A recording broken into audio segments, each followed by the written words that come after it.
여러분 안녕하십니까? 대깨문TV 정성태입니다. 서울 송파에 살던 세 모녀가 질병으로 인한 생활력 상실과 극심한 가난에 쫓겨 목숨을 끊었던 비극이 벌써 5년이 넘어섰습니다. 그간 대통령이 바뀌었고 야당이던 민주당은 여당이 됐습니다. 그리고 여당이던 자유당은 야당이 됐습니다. 그야말로 촛불 민심을 등에 업은 정권이 출범한 것입니다. 엄청난 격변의 시간이라 할 수 있겠습니다.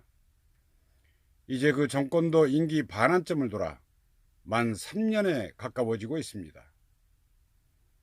하지만 서민들의 질식할 것 같은 삶은 좀처럼 나아지지 않고 있습니다. 오히려 성북구에서 네 모녀가 죽음으로 발견되었습니다. 여전히 대한민국은 자살률 1위 국가, 최장의 노동시간과 소득격차 2위의 나라에 머물고 있습니다. 문재인 정권 들어 사실 더 악화되고 있습니다. 문재인 정권 청와대 대변인을 했던 김의겸 씨, 그가 대변인으로 재직할 당시인 2018년 7월 25억 7천만 원을 주고 건물을 매입했습니다. 그걸 올 12월에 34억 5천만 원을 받고 되팔았습니다. 1년 만에 무려 8억 8천만 원의 시세 차익을 챙긴 셈입니다. 참고로 우리나라 상위 10%가 전체 임대주택 가운데 53.4%를 소유하고 있다고 합니다. 이런 가운데 아파트를 300채 이상 소유한 사람도 80여 명이나 된다고 합니다. 한 사람이 594채를 소유한 경우도 있다고 합니다. 문재인 정권이 이들에게 세금을 깎아주는 정책을 펼쳐 임대 사업을 장려한다는 명목에서 했습니다. 국민 일반이 가족과 함께 쉼을 얻고 또 잠을 자는 기초단위인 이 주택에 대해서 정부가 사업 영역으로 확장한 경우입니다. 공공성을 강화해도 부족할 판에 참으로 경우 없는 정책을 편 것이라 하겠습니다. 집 없는 서민들 주택 마련할 생각은 꿈꾸기조차 힘들어졌습니다. 거기 더해 전세비 또는 월세비 감당하느라 죽을 지경이 된 것입니다. 문재인 정권 들어 땅값도 치솟고 있습니다. 서울에서만 부동산 값이 1,000조 원 올랐다고 합니다. 그러니까 불로소득 1,000조 원이 발생한 셈입니다.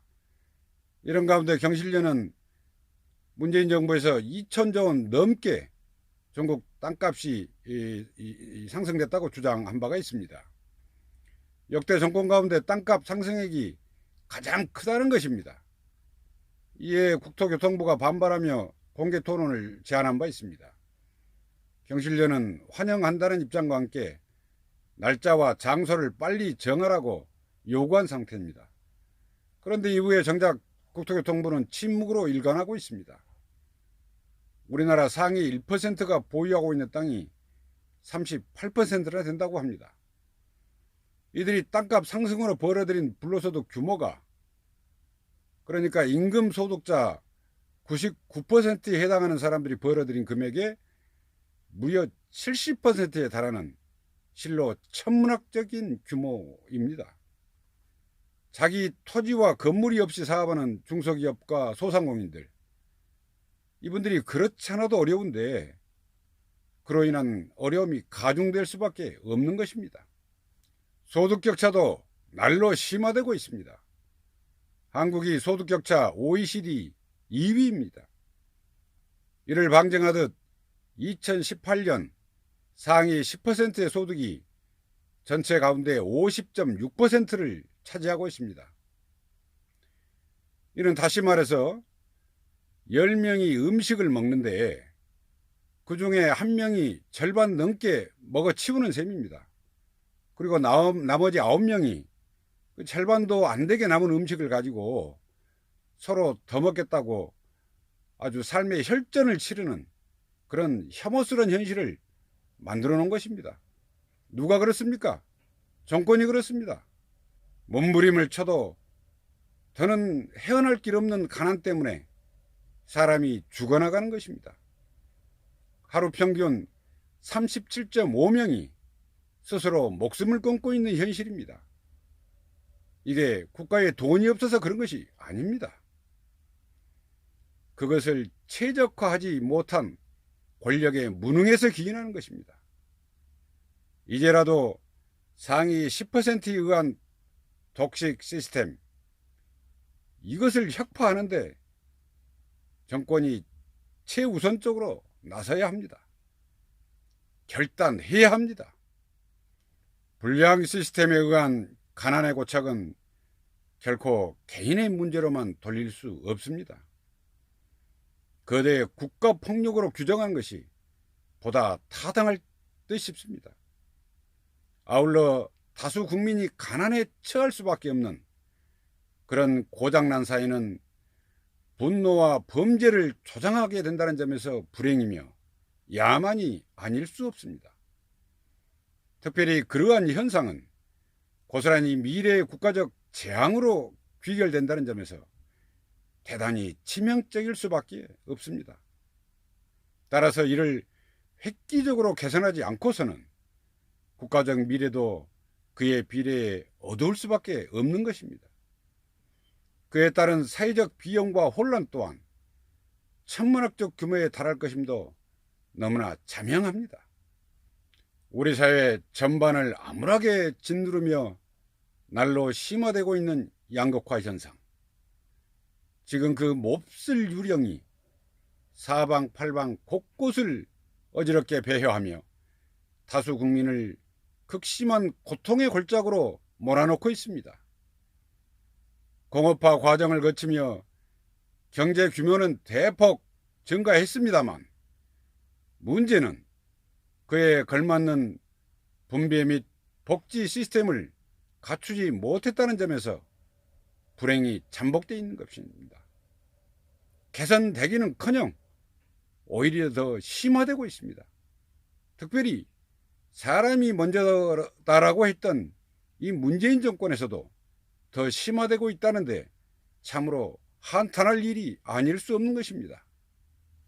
제동장치 없이 극단을 향해 치닫는 파멸의 양극화, 이것의 해결 없이는 한국 사회가 몰락의 수순을 밟게 될 것임도 상식의 눈으로 예견되고 있습니다. 이를 결코 헌으로 받아들일 것이 아니라 과감한 정책적 결단과 실행을 통해서 해결해 나갈 수 있어야 하는 것입니다. 요즘 시중에는 청명해 주거나 한식해 주거나 매 한 가지다라는 그런 탄식이 넘쳐나고 있습니다. 고작 이런 세상 만들려고 엄동설안에 촛불 들었나, 그런 볼멘 소리도 날로 넘쳐나고 있습니다. 과거 정권과 비교해 국민들의 삶이 나아졌다는 반증은 그 어디에도 없습니다. 아니, 오히려 더 악화되고 있습니다. 반환점을 넘긴 문재인 정권의 불안한 경제정책, 그건 정권에게도 불행을 안겨줄 공산이 크겠습니다만 국민에게는 더욱 끔찍한 일인 것입니다. 이제 또 얼마나 많은 국민이 가난 때문에 목숨을 끊어야 할까요? 또다시 촛불이라도 들어야 하는 것일까요? 참으로 무능하고 무기력하고 무대책인 정권입니다. 아니, 어떤 점에서는 사악하기까지 합니다. 도대체 이럴 거면 뭐하러 정권을 잡았습니까? 문파들만 권력 누리고 또 재산 불리기 위해서 정권 잡았습니까? 오늘 방송은 여기까지 하도록 하겠습니다. 감사합니다.